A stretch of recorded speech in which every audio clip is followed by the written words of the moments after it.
Sir आप यकीन करिए, सूप में जहर बिल्कुल नहीं था। रिया मैडम की मौत एक हादसा है। सर अगर आप चाहें तो मैं और मेरा पूरा स्टाफ आपके सामने सूप पीकर दिखाते हैं।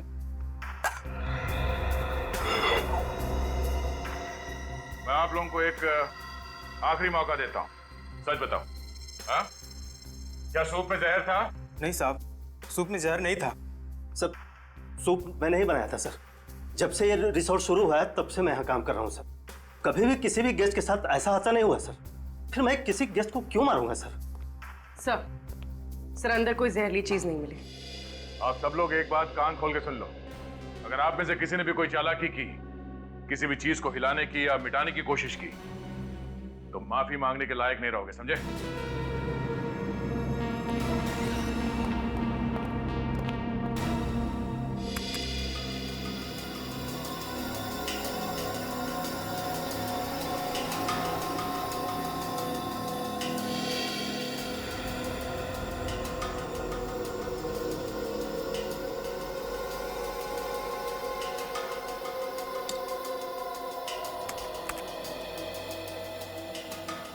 सर, इस बात पर तो कोई भी विश्वास नहीं करेगा। जानता हूँ तारिका, और खास तौर पर वो प्रद्युमन तो बिल्कुल विश्वास नहीं करेगा। उसे समझाने के लिए तो ये सब कुछ दोबारा से करना पड़ेगा। क्या समझाना चाहता था तू साळुंकी? कि रिया के सूप में जहर था? जहर नहीं था बॉस। मैं रेहा का सूप और बाकी खाने की चीजें टेस्ट कर चुका हूँ। रेहा की मौत जहर की वजह से नहीं हुई। जहर की वजह से नहीं हुई तो फिर हुई कैसे मौत? एलर्जी से। एलर्जी से? हाँ बॉस। जैसे ही रेहा ने वो क्रैब सूप पिया, उसके फूड पाइप में स्वेलिंग होने लगी। वो सूजने लगा, जिसने ट्रैकिया पर प्रेशर डाला और उसकी वजह से इसका दम घुट गया और ये मर गई। तो अगर रिया की मौत एलर्जी से हुई है, जहर से नहीं, तो फिर इसके पति का शक भी सही नहीं है। कोई केस है ही नहीं। नहीं बॉस, केस तो है। रिया का केस नहीं है, लेकिन एक और केस आप लोगों का इंतजार कर रहा है। वो क्या? तो होटल में से जो प्लेट, चम्मच और बोल आप लोग लाए थे, उसमें से एक अजीब बात पता चली है। अजीब बात मतलब? बताता हूं, आइए।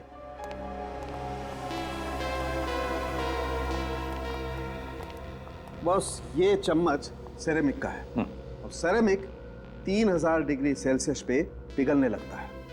अब मैं इसे हाई टेम्परेचर बीम पर तोड़ता हूं। लेकिन सर आप इसे तोड़ना क्यों चाहते हैं? क्योंकि ये ऊपर से सेरेमिक का है, इसके अंदर कुछ और है।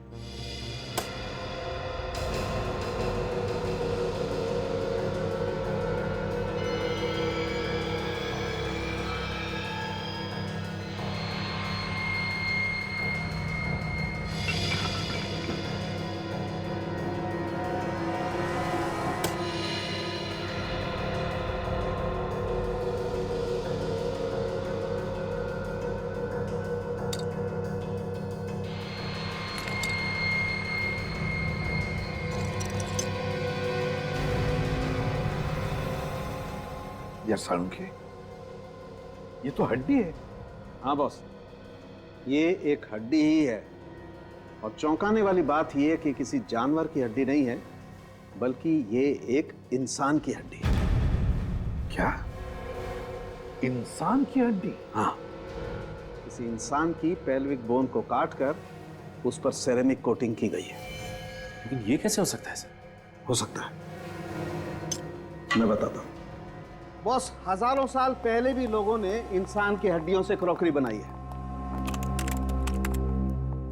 ये देखो, ये जो चम्मच है, ये किसी ने छोटे बच्चे की उल्ना, ये हाथ की ऊपर वाली हड्डी को तराश के बनाई है, जैसे कि वो चम्मच बनी है। और इतना ही नहीं बॉस, वो जो प्लेट आप लोगों को होटल से मिली है, उसमें तो एक नहीं, अलग अलग 12 इंसानों की हड्डियां मिली हुई है। उस प्लेट में 12 लोगों की हड्डियां मिली है? हाँ। माय गॉड, कौन कर सकता है ये? तो कोई ऐसा आदमी कर सकता है जिसका मानसिक संतुलन पूरी तरह से बिगड़ गया है। पता लगाना पड़ेगा होटल से कि उनको क्रॉकरी कौन सप्लाई करता है।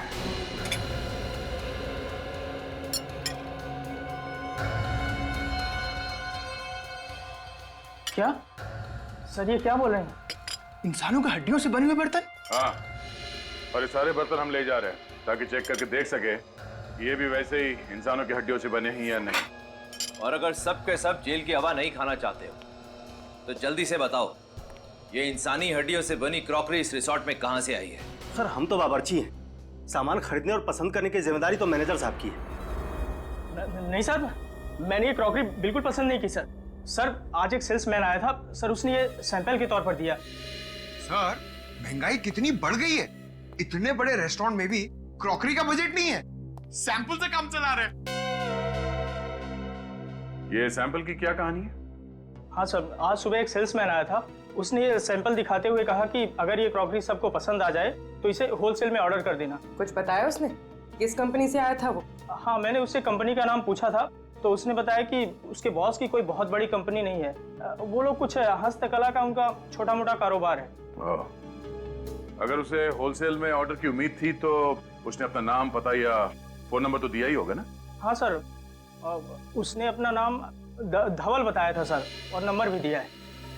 सेल्समैन धवल।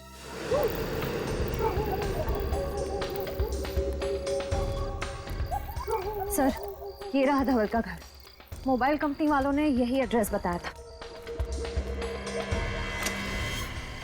मेरा शक सही निकला, धवल है ही नहीं यहाँ पे। साहब आप लोग धवल से मिलने आए क्या? धवल के रिश्तेदार हो क्या आप लोग?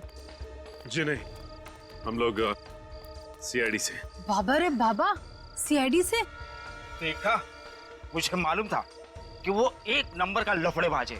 ऐसा क्यों? क्योंकि साहब वो सुमड़ी में रहता था, खाना भी बाहर से आता था और पानी भी। कब से रह रहा था वो यहाँ पे? 3 महीने हो गए मैडम, लेकिन 3 महीने में मुश्किल से 3 बार किसी से बात किया होगा। सर अच्छा ये बताइए कि इस धवल के बारे में कोई ऐसी बात जो आप लोगों को अजीब सी लगी? 2 हफ्ते में एक बार एक वैन आता था, वो भी देर रात को। कैसी वैन? वो तो मालूम नहीं साहब, लेकिन वो वैन यहाँ घर के सामने आकर खड़ी रहती थी, यहाँ।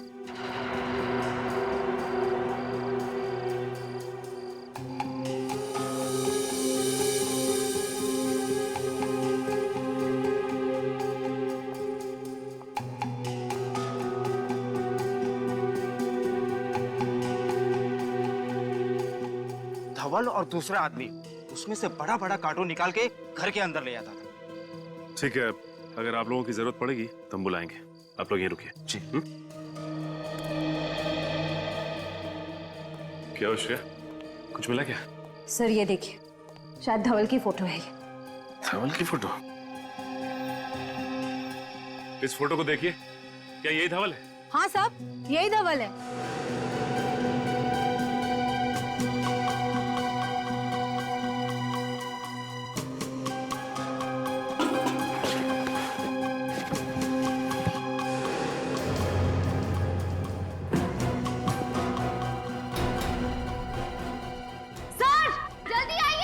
आसिया! सर! My God!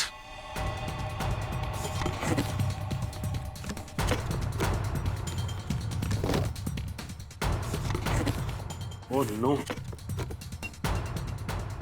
इतने सारे कंकाल। लेकिन सर, धवल ने इन लोगों का खून किया, किसी को पता कैसे नहीं चला? ये लोग चीखे तो होंगे, बदबू तो आई होगी। नहीं श्रेया, इन्हें यहां नहीं मारा गया है, बल्कि इन्हें बाहर मारा गया है और इनकी हड्डियों को लाया गया है कार्टन्स में। लेकिन सवाल ये उठता है कि ये लोग थे कौन जो मारे गए, और धवल ने इन्हें मारा कहाँ है? सर, एसीपी सर ने कहा है कि सारी क्रॉकरी की दुकानें चेक करो, पर कहीं कुछ पता ही नहीं चल रहा है। श्रेया, मुझे पूरा यकीन है कि ये क्रॉकरीज इन्होंने होटल में दी है तो किसी न किसी दुकान में भी जरूर दी होगी। ध्यान से देखते रहो। सर ये भी क्रॉकरी की दुकान ही लग रही है। थोड़ा चल के देखते हैं। भाई साहब, हम लोग सीआईडी से। सीआईडी? जी हाँ, सीआईडी। अच्छा ये बताइए कि इस तरह की क्रॉकरी कौन बनाता है और कहाँ बनाई जाती है? सर ये देखिए, इस प्लेट पर भी बिल्कुल वैसी ही डिजाइन बनी हुई है। इस दुकान का मालिक कौन है? हम दोनों सर। मेरा नाम मानिक और ये मेरा भतीजा सागर है। आप लोग हमारी दुकान पर क्यों आए? क्रॉकरी बेचना कोई गुनाह है क्या? क्रॉकरी बेचना तो गुनाह नहीं है, लेकिन इस तरह की क्रॉकरी बेचना गुनाह जरूर है। ये बताइए इसे सप्लाई कौन करता है आपको? सर ये कोई बड़ी फैक्ट्री का माल तो है नहीं, बाकी और क्रॉकरीज की तरह इस पर किसी कंपनी का नाम नहीं है। सेल्समैन आते हैं और सैंपल के तौर पर ये सेट यहाँ छोड़ जाते हैं, बाकी उनका माल बिकता है तो ये रोकड़ा हम उनको दे देते हैं। और ये माल लगातार नहीं मिलता, 2-3 महीने में एक ही बार आता है। और हाँ, हर बार सेल्समैन भी अलग अलग होते हैं। इसे पहचानते हैं आप लोग? हाँ, अरे ये तो वही सेल्समैन है ना जो पिछले 2-3 महीनों से ये माल सैंपल के तौर पर हमें देखा जाता था। क्या नाम था इसका? धवल, और आजकल फरार रही है। सर आप क्या बात कर रहे हैं, कुछ समझ नहीं आ रहा। देखिए, हम आपको डराना नहीं चाहते, लेकिन आइंदा से इस तरह की क्रॉकरीज अपनी दुकान में मत रखिएगा, समझे? लेकिन क्यों? क्योंकि ये सिर्फ सिरामिक से नहीं बल्कि इंसान की हड्डियों से बना है।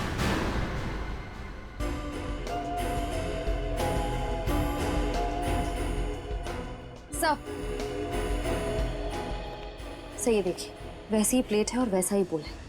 रिपेयर और रीपेंट करने के लिए पीछे रखा हुआ था।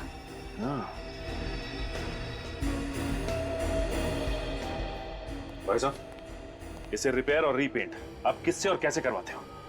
सर वो धवल वही ऐसे खराब पीसेस को खुद आकर वापस ले जाता है और वर्कशॉप में रिपेयर करवाता है। हाँ श्रेया, एक बार ये पता चल जाए कि ये कारीगर हैं कौन, तो सप्लायर कौन है ये खुद ब खुद पता चल जाएगा। सर धवल के घर से जो खोपड़ियां मिली हैं उसके जरिए डॉक्टर साळुंके ने अब तक 15 लोगों के चेहरे बनाए हैं। सर ये है वो लोग।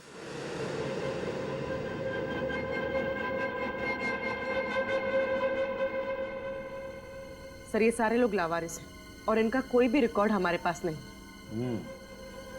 ढोल कहाँ रहता था?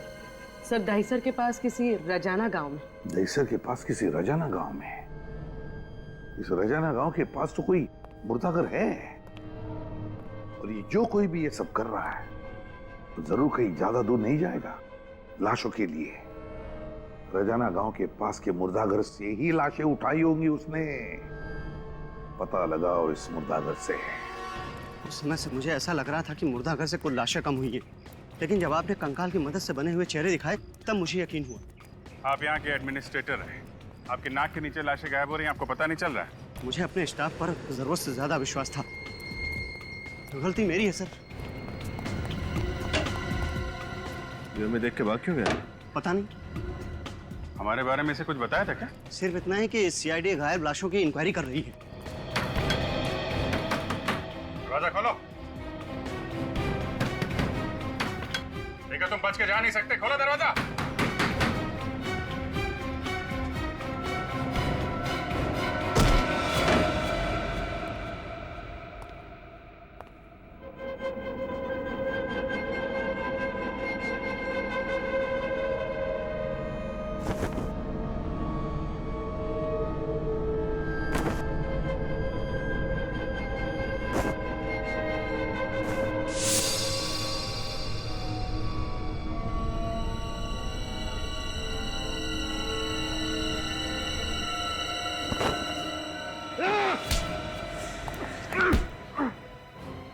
रहने के लिए मुर्दों का सहारा ले रहा है?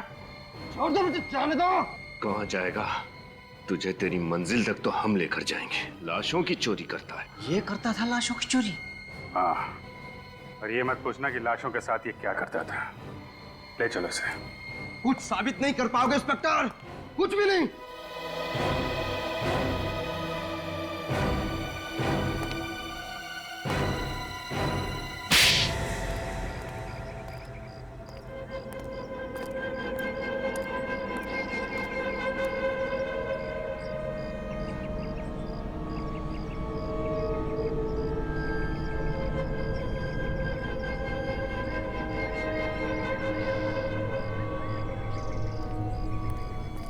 श्रेया, तुम्हें पूरा यकीन है कि यही वो जगह है? हाँ सर, हमारे खबरी ने इसी जगह के बारे में बताया था जहाँ पर क्रॉकरी पर हैंड पेंटिंग करने वाले कारीगर काम करते हैं। सर उसने तो ये भी बताया था कि इनमें से कुछ कारीगर रात में कभी कभी गायब हो जाते हैं।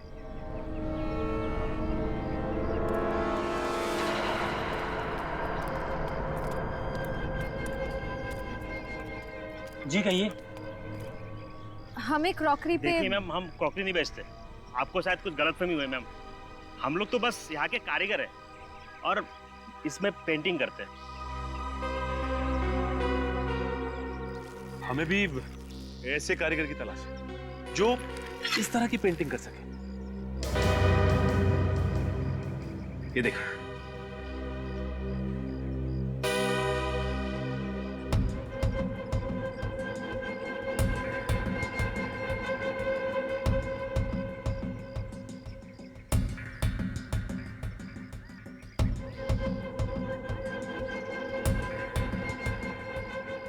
अरे नहीं साहब, ऐसा काम हमने कभी नहीं किया साहब। लेकिन हमने तो सुना है कि ऐसा काम आपके वर्कशॉप में होता है। इतना बारीक और सुंदर काम आप ही लोग करते हैं।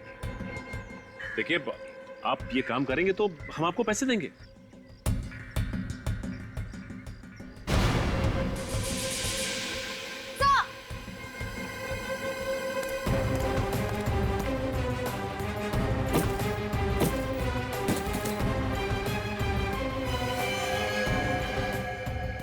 ये तो मर चुका है।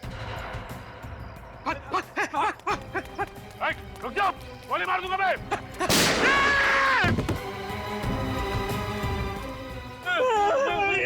मुझे गोली लगी। कोई गोली वोली नहीं लगी तुझे। अब हमें फायर किया मैंने। अच्छा, गोली नहीं लगी। बोल, धवल को क्यों मारा तूने? बोल। सर, 5 घंटे से गाड़ी में बैठे हुए हैं सर।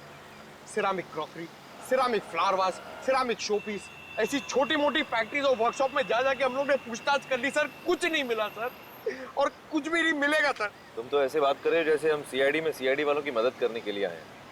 काम को लेकर इतना सीरियस होने की जरूरत नहीं। सर, एसीपी सर को क्या जवाब देंगे? अरे भोले राजा, जवाब क्या देना है? कह देंगे सर मेहनत तो पूरी की थी, लेकिन नतीजा टाइम पे। सर, अगर ऐसी बात तो हम लोग गाड़ी में इतना लंबा क्यों आए सर? हम गए नहीं गए किसी को पता भी नहीं चलता था, क्योंकि ये फैक्ट्री और वर्कशॉप की लिस्ट सिर्फ हमारे पास है, ब्यूरो में किसी भी कॉप के पास नहीं है। थोड़ा नाटक, थोड़ी नौटंकी करनी पड़ती। देख, हमारे यहाँ आने का फायदा क्या है कि अगर सीआईडी के पुराने वफादार ऑफिसर्स में से किसी ने भी हमारे फोन को ट्रैक करके उसे क्रॉस चेक किया तो कम से कम ये तो पता लगेगा कि हम लोग यहाँ आए थे।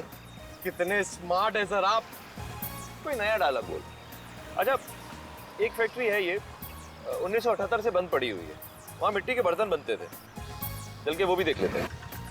सर, वहाँ भी कुछ नहीं मिलने वाले। मुझे बहुत भूख लग रही है, सीधा लंच खाने चलते हैं। और तुम मुर्दाघर में लाशों की हिफाजत करने के बजाय उनका सौदा करते थे, हाँ या ना? हाँ, सब किया था, लेकिन मैं तो सिर्फ लावारिस लाशों का ही सौदा किया करता था साहब, बस लावारिस लाशों का ही। धवल क्या करता था? क्या करता था वो लाशों की हड्डियों के साथ?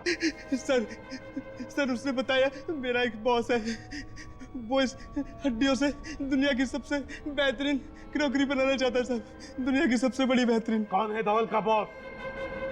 कौन है वो बॉस? बताओ। नहीं पता साहब, नहीं पता। बाकी सब मुझे कुछ नहीं पता साहब, मुझे कुछ नहीं पता साहब, मुझे छोड़ दो। ले जाओ इसे, ले जाओ इसे सचिन। और तुम दोनों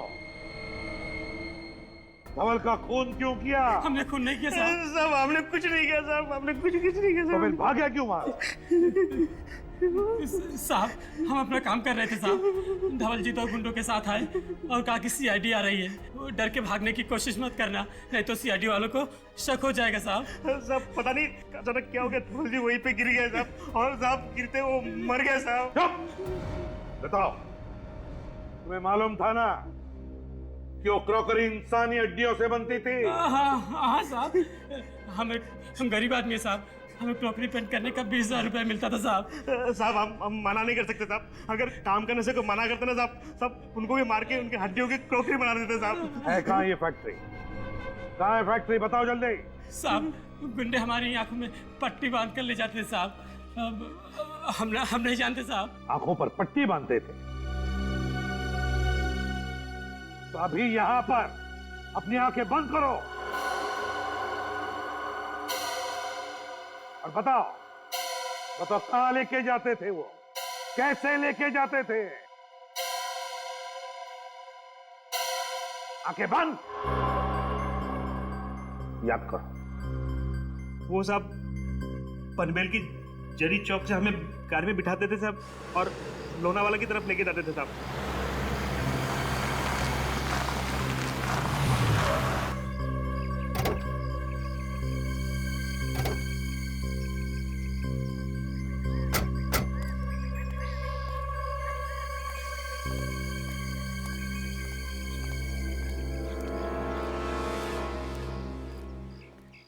सर, दिखने में तो कितनी बड़ी फैक्ट्री लग रही है ना। अब चलें यहाँ से सर, मुझे बर्गर खाने का बहुत मन कर रहा है। और वैसे भी उन लोगों को मालूम पड़ जाएगा ना कि हम लोग यहाँ पे आए थे। अब जब यहाँ तक आ ही गए हैं तो अंदर भी देख लेते हैं। आ जा सर।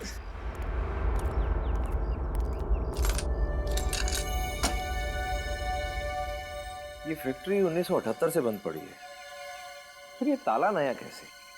सर, अभी तो आपने कहा था कि हम लोग सीआईडी का काम करने नहीं आए, तो ये ताला नया हो कि पुराना, आपको क्या फर्क पड़ता है? अरे बुद्धू, यही तो मौका है। देख, अगर कोई काम की चीज हाथ नहीं लगी तो बोल देंगे सर हमें कुछ भी नहीं मिला। लेकिन अगर कोई सुराग या सबूत हमारे हाथ लग गया तो सोच, पूरे शहर में ढिंडोरा पिट जाएगा कि सूरज और पंकज ने इतना मुश्किल केस अकेले ही सॉल्व कर लिया, जिसे सीआईडी के बड़े बड़े दिग्गज भी सॉल्व नहीं कर पाए थे। हाँ सर। समझा? एक काम कर, आसपास जरा जाकर देख, कोई मिलता है क्या? मैं ये ताला तोड़ने की कोशिश करता हूँ। Okay sir.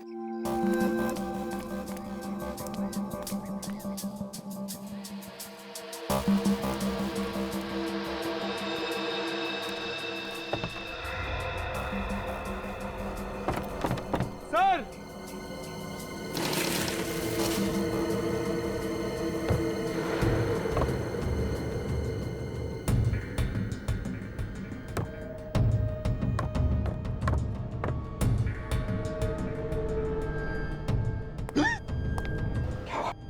सर हड्डी। चुप।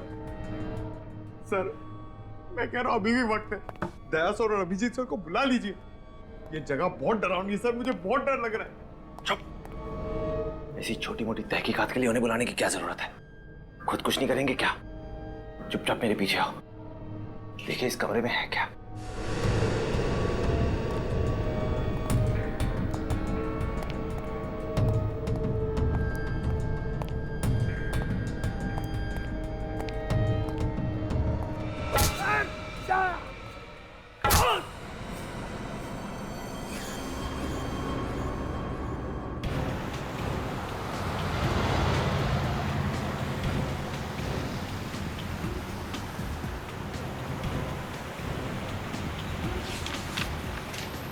कारीगरों का कहना था कि पनवेल के जरी मार्केट से उनको उठाते थे, आंखों पे पट्टी बांधते थे और फिर लोनावाला की तरफ 20 से 25 मिनट तक लेके जाते थे गाड़ी में। सर, और करीबन 10 मिनट के बाद गाड़ी दाहिने मुड़ जाती थी। 6-7 मिनट तो हो गए हैं लोनावाला की तरफ। देखते हैं आगे कौन सा राइट टर्न है।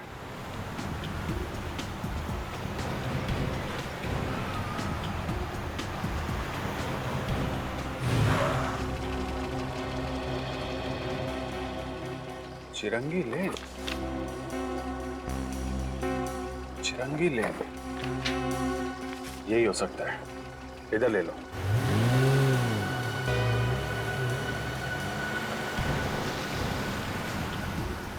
सर, ये रास्ता तो शहर से दूर जंगल की तरफ जा रहा है।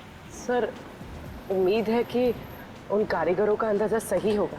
पूर्वी 6 महीने से लगातार उन लोगों को इसी रास्ते पे लेके जा रहे हैं। उनका अंदाजा गलत नहीं होगा कि सूरज और पंकज का भी मोबाइल आखिरी बार यहीं पे ट्रैक किया गया था। इधर ही चलो।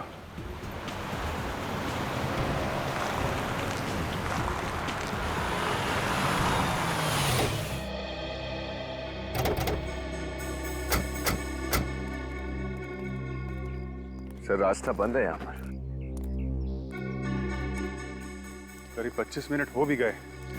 तो सर, उन कारीगरों ने ये भी बताया था कि गाड़ी से उतरने के बाद करीब 5 मिनट तक उन्हें जंगल में पैदल ले जाया जाता। चलो फिर जंगल में चलते हैं।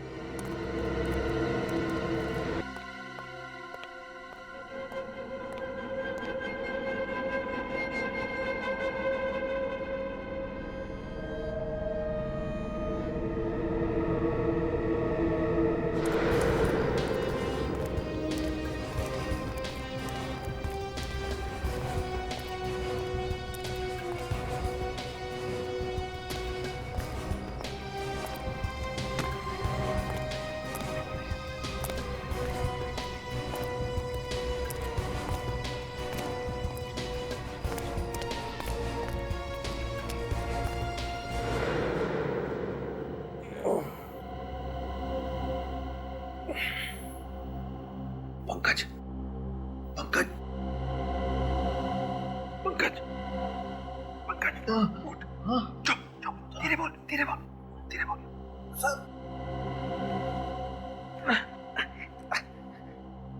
सर, मैंने आपसे कहा था ना, दया सर और अभिजीत सर को बुला लेते, लेकिन आप मेरी बात सुनते ही नहीं। चुप कर, हर वक्त रोता रहता है। अरे रोग आती तो क्या करूंगा सर? ये वही नरक है जहाँ पर इंसान की हड्डियों के साथ ये लोग सिरामिड की प्लेट्स और सूप बोल्स बनाते हैं सर। सर, मैं आपके हड्डियों के प्लेट और सूप बोल्स बनते हुए नहीं देख सकता हूँ सर। चुप। अरे कुछ नहीं होगा हमें। सर कैसे कुछ नहीं होगा? सीआईडी की टीम को पता भी नहीं कि हम लोग कहाँ पर हैं और हमारे पास बंदूकें भी नहीं है। तो क्या होगा? भूल गया सीआईडी की ट्रेनिंग? हम सीआईडी वालों को बंदूक नहीं, हाथों से लड़ना भी सिखाया जाता है। और आज हम सिर्फ सीआईडी की इज्जत के लिए नहीं, अपनी जान के लिए भी लड़ेंगे। अभी सुन, ये मेरी पतलून को थोड़ा सा ऊपर कर। हाँ? पतलून को ऊपर कर। अरे पकड़ना इधर। और ये मोजे में से ये स्ट्रैप, हाँ, ये स्ट्रैप को पकड़। हाँ, मेरा सर। हाँ, चल ठीक है। हाथ में आ गया सर। अब देख क्या रहा है, काटना रस्सी। सर, आप कितने स्मार्ट है सर। पुराना डायलॉग।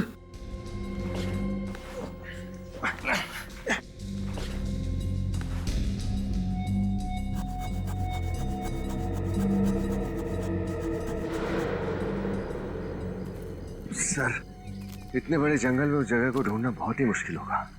याद है उन कारीगरों ने कहा था ना कि जंगल में कुछ दूर चलने के बाद उनके शरीर पे पानी के छींटे पड़ते थे। सर, यहाँ ना तो कोई नदी है, ना ही कोई झरना। कुछ ना कुछ तो होना चाहिए। सर, कहीं ऐसे तो नहीं कहीं कोई पानी का पाइप वाइप फट गया हो सकता है, ढूंढो।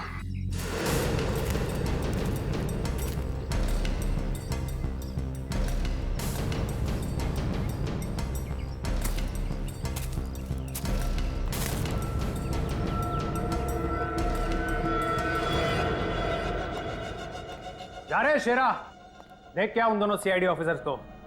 अब तक तो होश आ गया होगा, कब से तड़प रहा हूं उन दोनों से मिलने को। जा देख क्या जल्दी। Yes boss.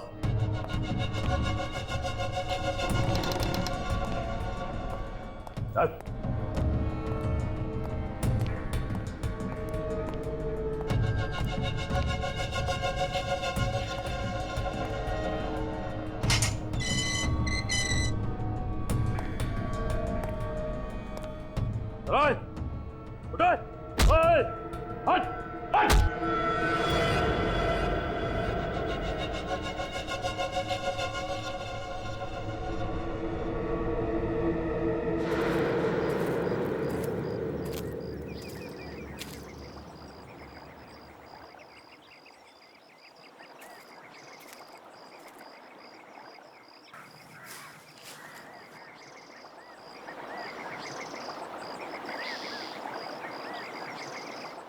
विनीत, पूर्वी।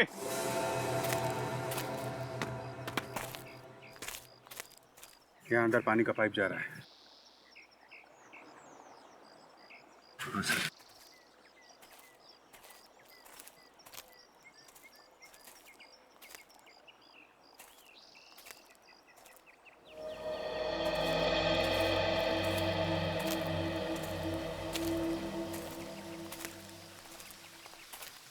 ओह,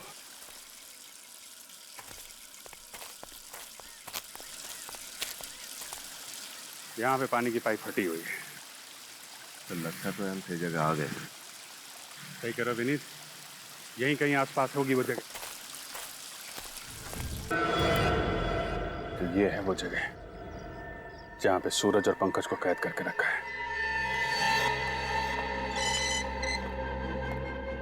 चल चल फटाफट।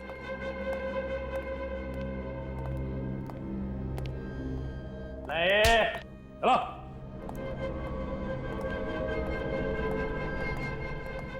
चल चल अंदर चल।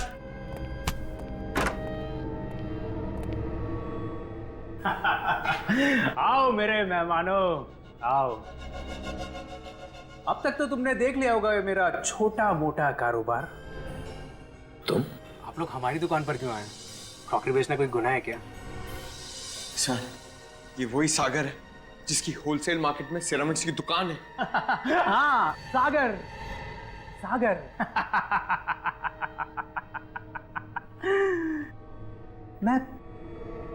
मैं प्यार का सागर हूं, दया और मानवता का सागर। दिल दरिया है मेरा। मैं तो सिर्फ एक समाज सेवक हूं। इंसानों का दिया इंसानों को ही लौटा देता हूं।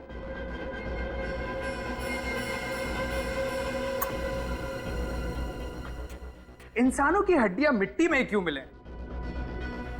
इन हड्डियों से बर्तन क्यों ना बनाए जाएं? हैं?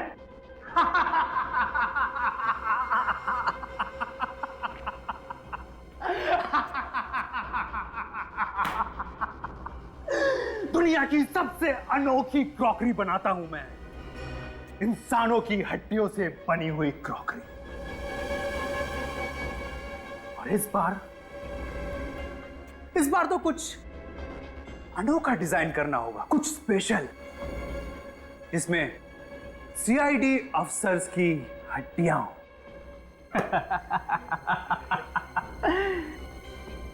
और उस रेंज का मैं अनोखा नाम रखूंगा। हाँ, सीआईडी स्पेशल रेंज। सब कुछ बिक जाएगा, सब कुछ बिक जाएगा। चुप! ये तू ठीक नहीं कर रहा है सागर। तुझे अंदाजा नहीं है कि हम सीआईडी वाले क्या कर सकते हैं। सीआईडी वाले नहीं, करूंगा अब मैं। शेरा, लेके जा इन दोनों को और जिंदा तेजाब में डाल दे। कुछ ही देर में दोनों तड़प तड़प के मर जाएंगे। उसके बाद इन दोनों की हड्डियों से बनेगी सीआईडी स्पेशल क्रॉकरी। लेके जाओ।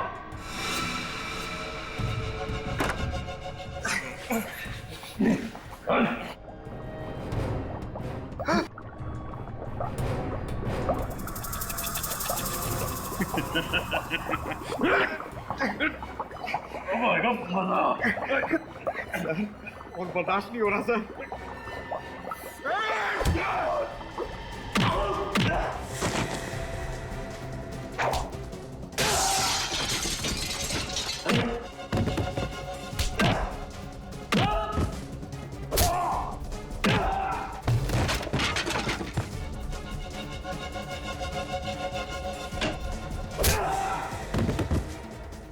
सीआईडी की हड्डियों से क्रॉकरी बनाएगा।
तेरा खेल खत्म। मैंने कोई जुर्म नहीं किया, मैंने कोई जुर्म नहीं किया। ये तो एक कला है। कला। इंसानी हड्डियों से बर्तन बनाना ये कला है। बर्तन बनाना कोई जुर्म थोड़ी है। मैं तो मुर्दा घर से सिर्फ उन्हीं लाशों को खरीदता था जो लावारिस होती थी, क्योंकि मैं नहीं चाहता था कि उन लाशों की हड्डियां जमीन में गलकर मिट्टी बन जाए। जब तुम्हारा काम मुर्दों की हड्डियों से चल रहा था तो फिर मासूम लोगों की जानें क्यों ली? जो भी मेरे रास्ते में आया, जिसने भी मेरे कारोबार में दखल देने की कोशिश की, मैंने उसकी जान ली। सबसे पहले तो मैं उन कारीगरों को मारता था जो मेरा काम करने से मना करते थे, और फिर उसके बाद में उनकी हड्डियों से बर्तन बनाता था। और धवल धवल को क्यों मारा तुमने? धवल धवल धवल मेरा बहुत चहीता था, दाहिना हाथ था मेरा, लेकिन क्या करें, आप लोगों ने उसको पहचान लिया और धंधे की वजह से मुझे उसको मारना पड़ा। अब आज के बाद अपनी खुद की हड्डियों के अलावा और किसी की भी हड्डियों को महसूस नहीं कर पाओगे। मेरी हड्डियां मरने के बाद मैं अपनी हड्डियों से भी बर्तन बनाऊंगा। इस तपस्या को कोई भंग नहीं कर सकता। इसकी दिमागी हालत ठीक नहीं कोई है, भंग नहीं कर सकता। साइकेट्रिक ट्रीटमेंट की जरूरत है इसे। फिर अदालत ही तय करेगी इसे क्या सजा देनी है। ले जाओ इसे।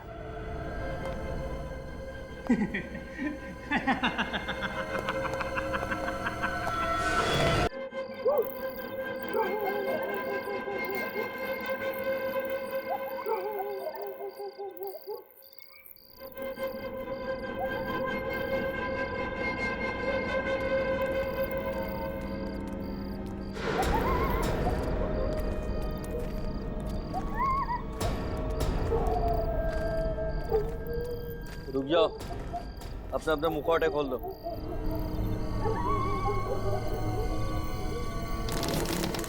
जाओ अंदर।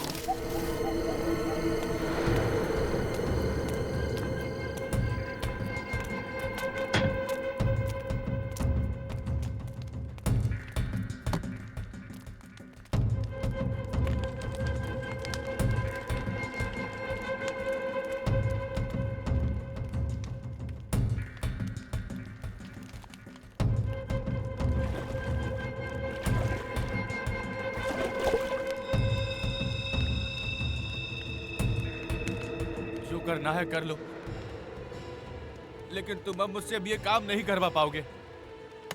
ये इंसानियत नहीं है, हैवानियत का काम है। तुम लोग मानव नहीं, दानव हो, दानव हो तुम।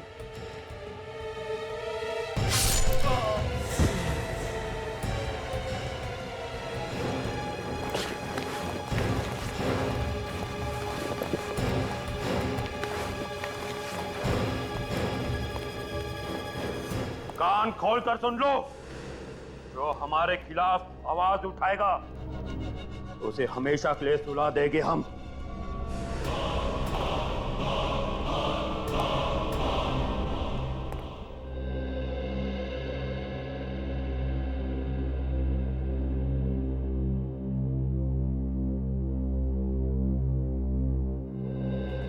इतना क्या मेकअप करती हो रिया?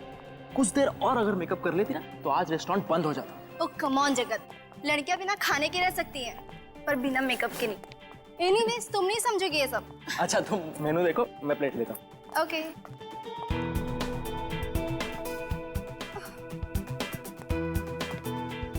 ये कितना ऑयली है, मैं नहीं खाऊंगी ये सब। रिया, थोड़ा खाने से कुछ नहीं होता है। नहीं, मुझे तो अपना 6 किलो वेट और कम करना है।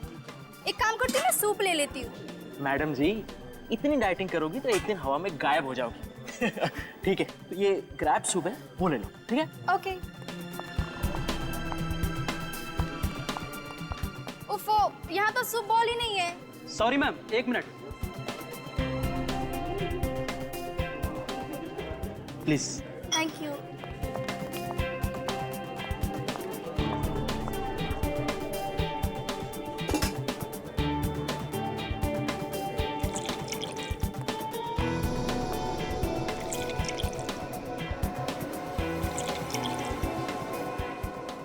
हो गया रिया? हाँ, चलो कह रही थी तुम्हारे दीदी का कॉल आया था। दीदी का नहीं, मामा का फोन आया था। अच्छा, मम्मा का कॉल था। हाँ तो रिया क्या कह रही थी तुम्हारी मामा? अरे यार मैं तो तुम्हें बताना ही भूल गई। हाँ वो कह रही थी ना कि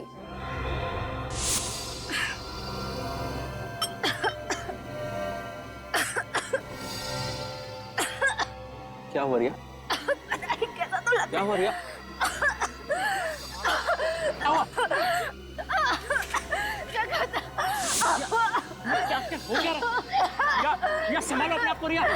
रिया, रिया, रिया। खाना गले में तो नहीं अटक गया? ये तो खाना नहीं, ये तो क्रैब सूप पी रही थी। रिया, रिया, पानी खिलाओ उसे। क्या हुआ है? रिया, रिया, ये लो पानी। रिया पानी। ये तो मर गई है। रिया, रिया उठो रिया, रिया, रिया, रिया उठो रिया।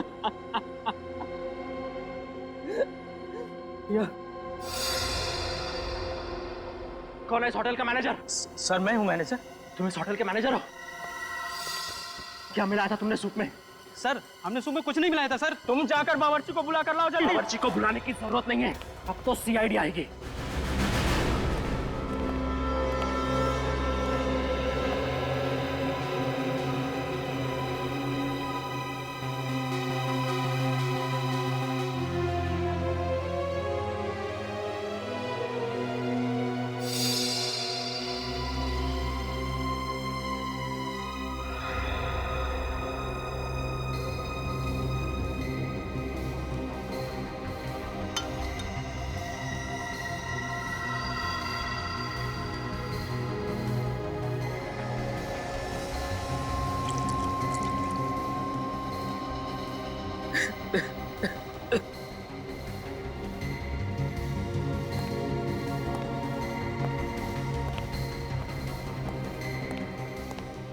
कैसे हुआ ये सब? सर मैं और रिया इस डाइनिंग हॉल में जब दाखिल हुए तब तक रिया बिल्कुल ठीक थी सर। जैसे उसने ये सूप पिया और कुछ ही पलों में उसे बेचैनी होने लगी और ये सब कुछ हो गया। रिया को इससे पहले भी ऐसा कभी कुछ हुआ था? नहीं सर। कोई पुरानी बीमारी? नहीं सर, रिया बिल्कुल तंदुरुस्त थी सर। वो तो सर इन लोगों ने उस सूप में जहर मिलाया और मेरी बीवी को मार डाला सर। कमाल करते हैं आप। पिछले 2 घंटे से आप एक ही बात दोहराए जा रहे हैं। सर आप ही सोचिए, रिया मैडम ने जो सूप पिया है, हमारे बाकी गेस्ट ने भी वही सूप पिया है। सर अगर सूप में जहर होता तो बाकी लोगों पर भी तो इसका असर होता। आप लोग आपस में बहस करना बंद कीजिए। अच्छा, आप लोगों ने भी सूप पिया था तो आप लोगों को बेचैनी नहीं हुई? नहीं सर, अभी तक तो कुछ नहीं हुआ। पर मुझे इस औरत की लाश देख करके बेचैनी हो रही है। मैम, जो सवाल पूछा जाए उसका जवाब दीजिए आप। सॉरी सर, असल में मैं 2 बाउल भर के सूप पी थी, पर मुझे कुछ नहीं हुआ।